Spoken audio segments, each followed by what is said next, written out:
Hello students, welcome to EPG Pathshala. My name is Ramanjeet Kaur Johal. I am a professor of public administration at Punjab University, Chandigarh.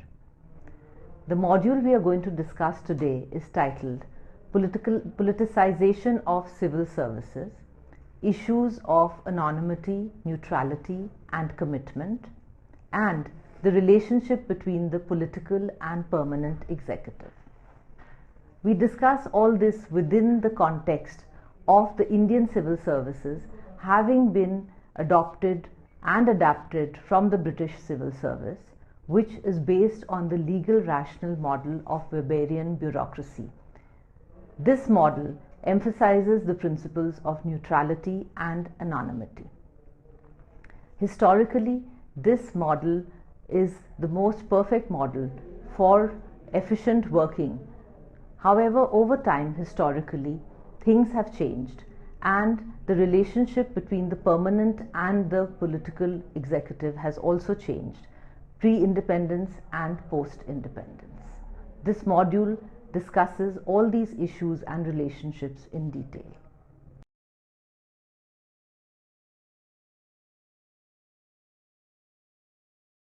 Civil services are the backbone of Indian administration. Anonymity, neutrality and commitment are the hallmark of an efficient civil service. These principles were designed to protect civil servants from any external factor which might act as a hurdle in carrying out their duties and functions. However, due to increase in the role of civil services, they are involved in providing services to the public and also guiding and assisting the political executive in respect of mobilization of resources for developmental purposes. The process of mobilization, creation and distribution of resources necessitates a continuous interaction between the civil servants, political leaders and people. This increased interaction has resulted in the politicization of the civil service. Over the period of time, politicization of civil services has undermined these hallmarks of the efficient civil service. The civil servants are no more neutral and anonymous and are more committed to the political parties rather than laws and in certain cases indulge in political activities. Thus, with the politicization of civil service has come the deterioration of the quality of civil services in India. This has also affected the development and welfare of the people adversely. The civil services model is based on Weber's model of legal rational authority, and the features are that there is a merit system, there is division of labor, hierarchy, rules, written documents, career orientation and impersonality. With these features, the role of the civil services is to maintain law and order, to provide public services, to implement national and state policies, to act as agents of social change, and to play an important role in policy making. However, when civil servants develop personal political consideration or political considerations are forced upon them while carrying out their official duties, it is a situation of politicization of the civil service. When they willingly or unwillingly follow the instructions which are influenced by political considerations. The system of Indian civil services was borrowed from England during the British period. The Government of India Acts of 1909 and 1919 sowed the seeds of politicization by introducing political representatives. After independence, the system of apolitical and neutral civil services was retained. In the initial years, the politicization was minimal as the political bosses themselves remained committed to the objectives of nation building. Change in the leadership in the following years resulted in waning of the apolitical character of civil services. A number of factors contributed to politicization, like emergence of multiple political parties based on caste, religion, region, etc., the purpose of politics changing from welfare of the masses to cater to specific interests, and the civil servants and political leaders becoming more motivated by self-interest rather than general interest. The impact of politicization of civil services that promotions were given either to undeserving officers or denied to deserving ones. Transfer was used as a tool of punishment for those who were reluctant to obey arbitrary orders. False cases were initiated against honest officers. Those civil servants who were ready to further the interest of the political leaders were placed in vital positions, often even in violation of administrative norms and practices. Politicization was further evident when top positions were seen to be filled on political considerations and not on the basis of merit. Such occurrences weakened the independence and confidence of senior civil servants. It encouraged them to develop political affiliations to get best positions in the administration. It also became a method to avoid the displeasure of the political bosses. Anonymity is another feature of a civil service that implies that the civil servants work behind the scene and decisions are taken in the name of the government. Civil servants, being the think tank of the department, provide valuable policy advice to the minister and are not given credit or blame for the policy advice given to the minister. Anonymity ensures the impartiality of the civil servant, so they focus only on the efficient and effective policy decisions and provide fair and honest advice in favor of the welfare of the people. It is also closely associated with the principle of ministerial responsibility. The minister, being the political head of the department, is responsible for all the decisions taken. Anonymity provides a sense of security and impartiality to civil servants. They can perform their duties efficiently. In recent years, civil service anonymity has begun to be eroded for a variety of reasons. Some of these are: there have been committees set up from time to time to scrutinize the activities of government departments, and this has put the civil servants under scrutiny. Members of Parliament frequently question civil servants about the advice they give ministers. Increasing media interest in government affairs has also brought the civil servants into the public arena. There have been numerous instances where the ministers do not hesitate to name and blame civil servants, as opposed to accepting responsibility for their department's actions. Further, the use of social media by civil servants has led to public disclosure of frank and fearless advice earlier confined to a private office, thus making it a matter of public debate. Another feature of bureaucracy is neutrality. The principle of neutrality implies impartiality and non-partisan nature of civil services. Neutrality infers that civil servants must abstain from any active political participation or association and administer the policy as finalized by the political executive.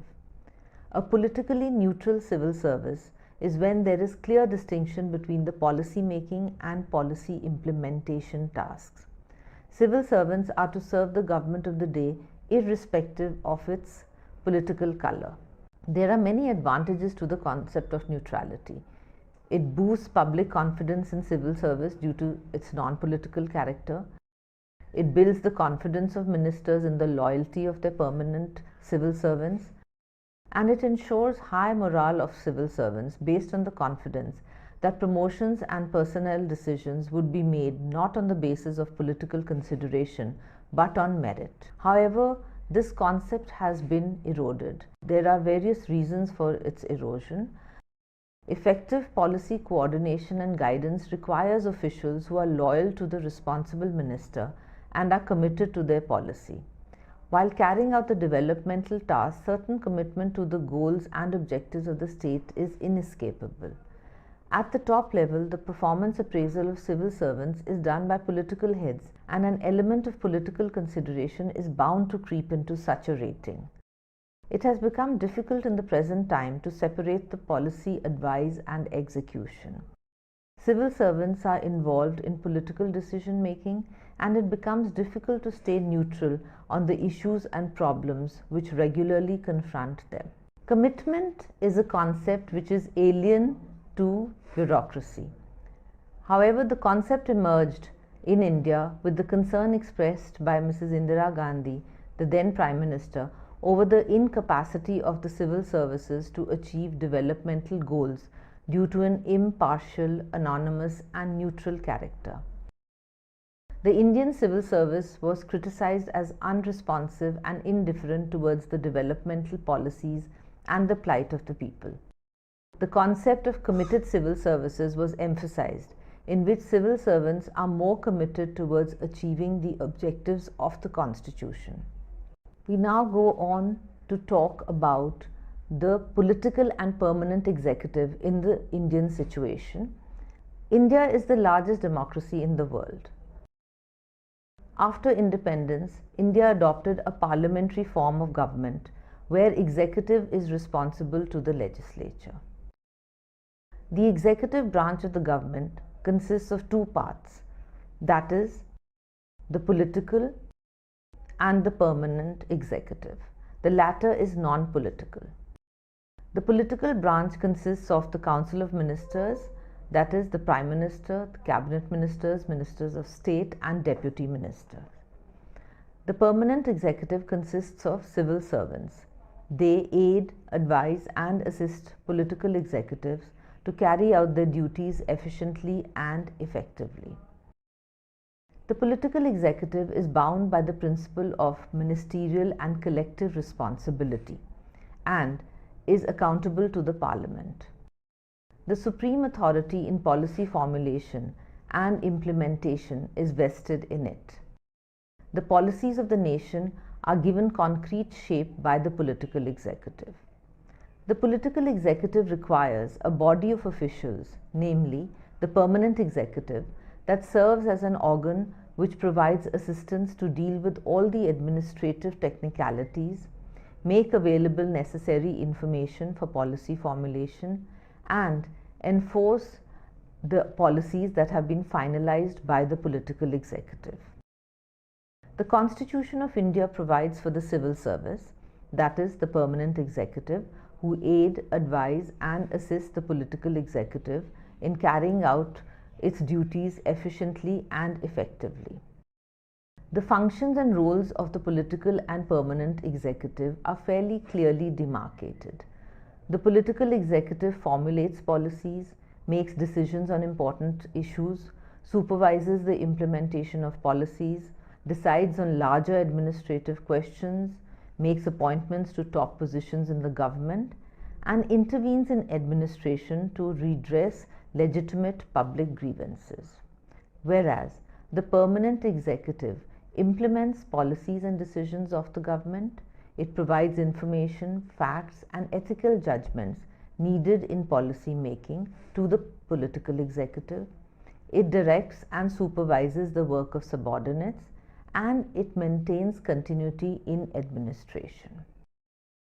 Fifner has enumerated the points of distinction between the political executive and the civil servant by saying that the ministers are amateurs, whereas the civil servants are professionals. Ministers are non-technical, civil servants are technical. Ministers are partisan, whereas civil servants are non-partisan. They are temporary, whereas civil servants are permanent. Ministers have more public contacts, civil servants have less public contacts. Ministers have more legislative contacts, whereas civil servants don't. They have a more important role in policy formulation as opposed to the civil servants. They have a more important decision-making role, whereas the civil servants have an advisory role. And ministers are dependent on the technical opinion of the civil servants, who collect the technical data from study and research to provide this opinion.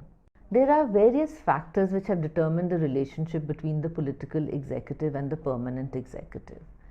Historical factors seen change in the nature of relationship between the pre-independence and post-independence period.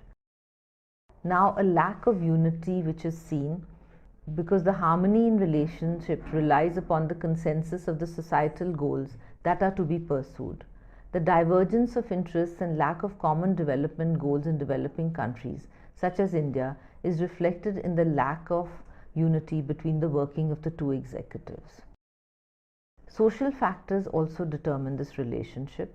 The division in social origin not only brings the two diametrically opposite sections of society into power, but brings forward their paradoxical style of management and understanding of society, culture, people, and politics.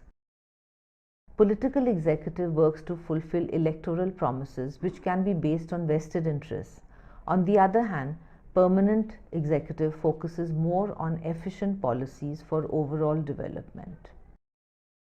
In the pre-independence era, the minister-secretary relationship came into existence with the Government of India Acts of 1919 and 1935. Ministers were given charge of the department, having permanent heads or secretaries belonging mostly to the Indian civil service. The appointments, transfers, and promotion of the permanent officials were controlled by the governor and not by the ministers under whom they worked. This new office of popularly elected ministers was not easily accepted by the civil servants. There was friction and conflict between the minister and secretaries because of suspicion and lack of mutual understanding. In the post-independence era, the politicians were given the top position along with adequate authority to carry out their functions. Administrators had to work under their control. Ministers faced opposition from civil servants of higher ranks. They wanted to run the administration as per their own guidelines, ignoring the political executive. On the other hand, for some ministers, the administrative role was new, and they preferred to follow the decisions of their secretaries instead of opposing them or creating a situation of confrontation. Similarly, the newly promoted officers, in view of adjusting themselves in their new role, followed the directions of ministers. Therefore, apart from the confrontation between the two, a supportive attitude had also started developing. The constitutional provisions also provide for a doctrine of separation of powers between the legislature, executive, and judiciary, which is the basic structure of the Indian Constitution. Articles 53 and 164 vest the executive power in the President and the Governor for the respective states. Articles 77 and 166 similarly vest the President and the Governor the powers of framing rules for conduct of business in the Union and state governments respectively. The work of the government is allocated as per the Government of India allocation of business rules. The Government of India transaction of business rules define the manner in which the civil servants are required to assist the President or the Governor to exercise his or her executive functions. The second administrative reforms in its report identified 6 areas of friction between the permanent and the political executive, namely the concept of neutrality, the advisory role of civil servants in policy making, the statutory role of civil servants, the discharge of delegated functions, the appointments, recruitments to civil services, and the transfers and postings of civil servants. The Commission said that the concept of neutrality implied that the civil servants should give free and frank advice to the government impartially without any political consideration. However, civil servants have now become politically conscious, and the civil service is, in the public perception, often seen as increasingly politicized. In this regard, Paul Appleby had observed that the role of civil servants is to render free and frank advice which should not be colored by any political consideration. The second ARC opined that this political neutrality and impartiality needs to be maintained. Regarding the advisory role of civil servants in policy making, the civil servants, being usually occupied in routine administrative work, fail to contribute effectively in the policy advice function. The Second Administrative Reforms Commission recommended the separation of staff and line functions of the senior civil servants so that they get adequate time to focus on their policy advice role. The statutory provisions regarding the role of the civil servants are very clear. Like they have the role of the executive magistrate under the Criminal Procedure Code. The civil servants play the role of an assessing officer under the Income Tax Act. the role of a station house officer under the Criminal Procedure Code and the respective police acts. However, these statutory roles see in their performance great interference of the senior officials and ministers.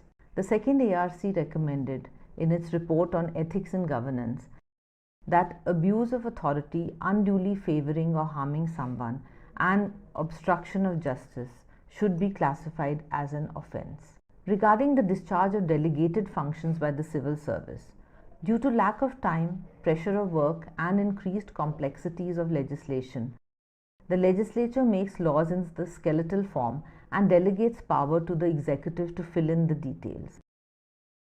Administration is carried out by delegating authority and responsibility to civil servants at different levels in government.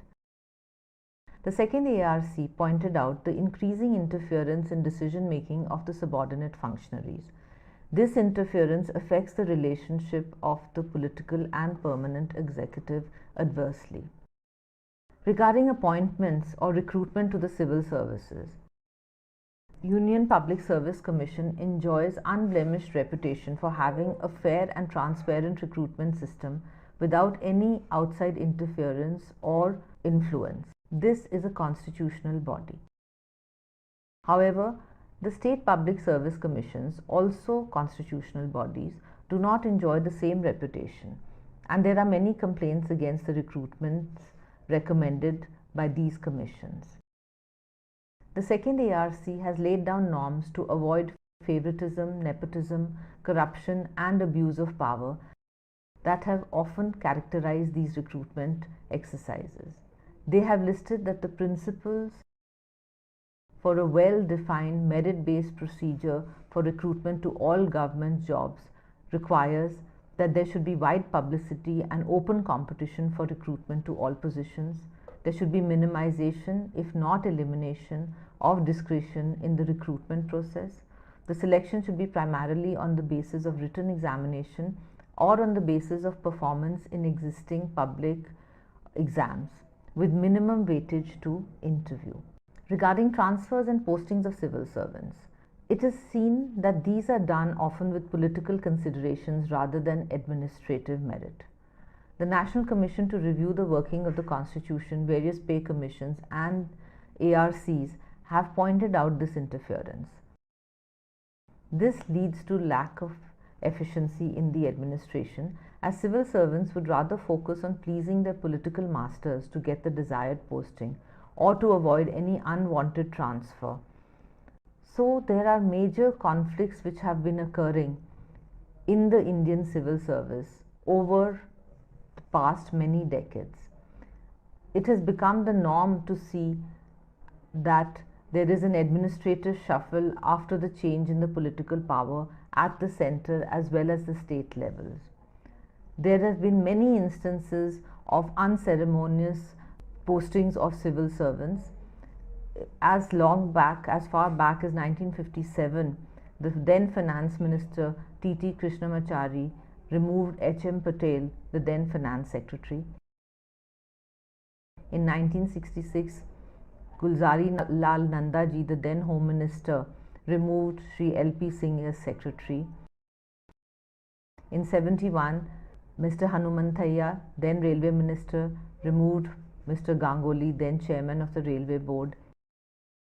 In 82, we saw the Railway Minister, Mr. Ghani Khan Chaudhary, remove the then Chairman of the Railway Board. And in 1987, we saw that Mr. Rajiv Gandhi, the then Prime Minister, remove Mr. Shastri, the then Agriculture Minister. The major reason for the friction or confrontation is the lack of understanding and cooperation between the two. The absence of understanding can be attributed to the following reasons. The portfolios of the ministers change frequently, which does not provide adequate time to both minister and secretary to develop proper trust and understanding. The free and independent advice of civil servants, when it is unpalatable to the ministers, is considered as an obstruction. They do not appreciate the value of independent advice. Some civil servants, by habit, expose themselves and criticize individual ministers or their policies in private and social circles. and the political bosses react strongly to such criticism. The minister and secretary often, in the absence of clarity of their respective roles, interfere in each other's sphere. Ministers often give the impression of helplessness to politicians, legislators, etc. to do certain work because the officers of the department write unfavorable notes. Civil servants have come to be identified with particular political parties and have lost their impartiality, neutrality, and credibility. To develop an environment of cordial relationship between the two executives, there is need to address the reasons behind the conflicts. Keeping this in view, the Administrative Reforms Commission recommended the minister should create an environment of fearlessness and fair play among senior officers and encourage free and impartial advice.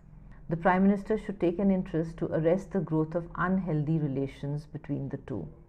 The minister should not intervene in the day-to-day administration except in case of grave injustice, serious default, or maladministration on the part of civil servants. The Secretary should show greater sensitivity towards the minister's difficulties and develop a cooperative attitude. All major decisions should be reduced in writing, particularly where political executive differs from the permanent executive on an important issue. Political neutrality and impartiality of the civil services needs to be preserved. Separation of staff and line functions of the senior civil servants is important so that they get adequate time to focus on the policy advice role.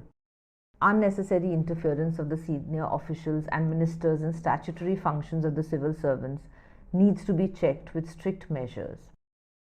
Fair system of recruitment should be ensured. The second ARC has laid down norms to avoid complaints of favoritism, nepotism, corruption, and abuse of power that have often characterized the recruitment system. Political interference in transfer and postings of civil servants should be avoided so as to ensure efficiency in administration. Dear students, we have now come to the end of this module and we would like to sum it up by picking up the important issues that have been discussed. This module has talked about the issues of anonymity, neutrality, and commitment. And it has also talked about the relationship between the political and the permanent executive. All this within the understanding that there is a historical context. Thus, the civil service in India was a pre-independence civil service which did not have the issue of dealing with the political executive. This Weberian legal rational civil service upheld both anonymity and neutrality while performing its functions of law and order administration and revenue administration. However, post-independence, the situation changed. The civil service had many more demands on it with enhanced functions of development and welfare. It was now a civil service that had to deal with the citizens also as well as with political masters.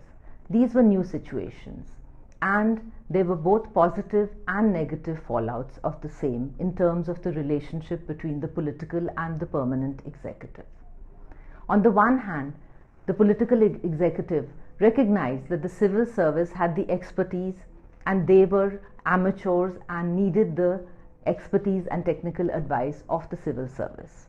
But on the other hand, this political executive also believed that they needed to exercise their independence and authority, and therefore they began to control the civil services in many ways when there was a disagreement between what was advised and what was sought to be achieved by the political powers. Therefore, there are many instances of disharmony between the two. The Second Administrative Reforms Commission has given a set of recommendations which talk about how this relationship can be better effective and maintained. It talks about the confidence that must be inspired on both sides so that the permanent executive does not believe that they are being interfered with and the political executive does not believe that they are being undermined. Therefore, they can give free and fair advice to the political executive.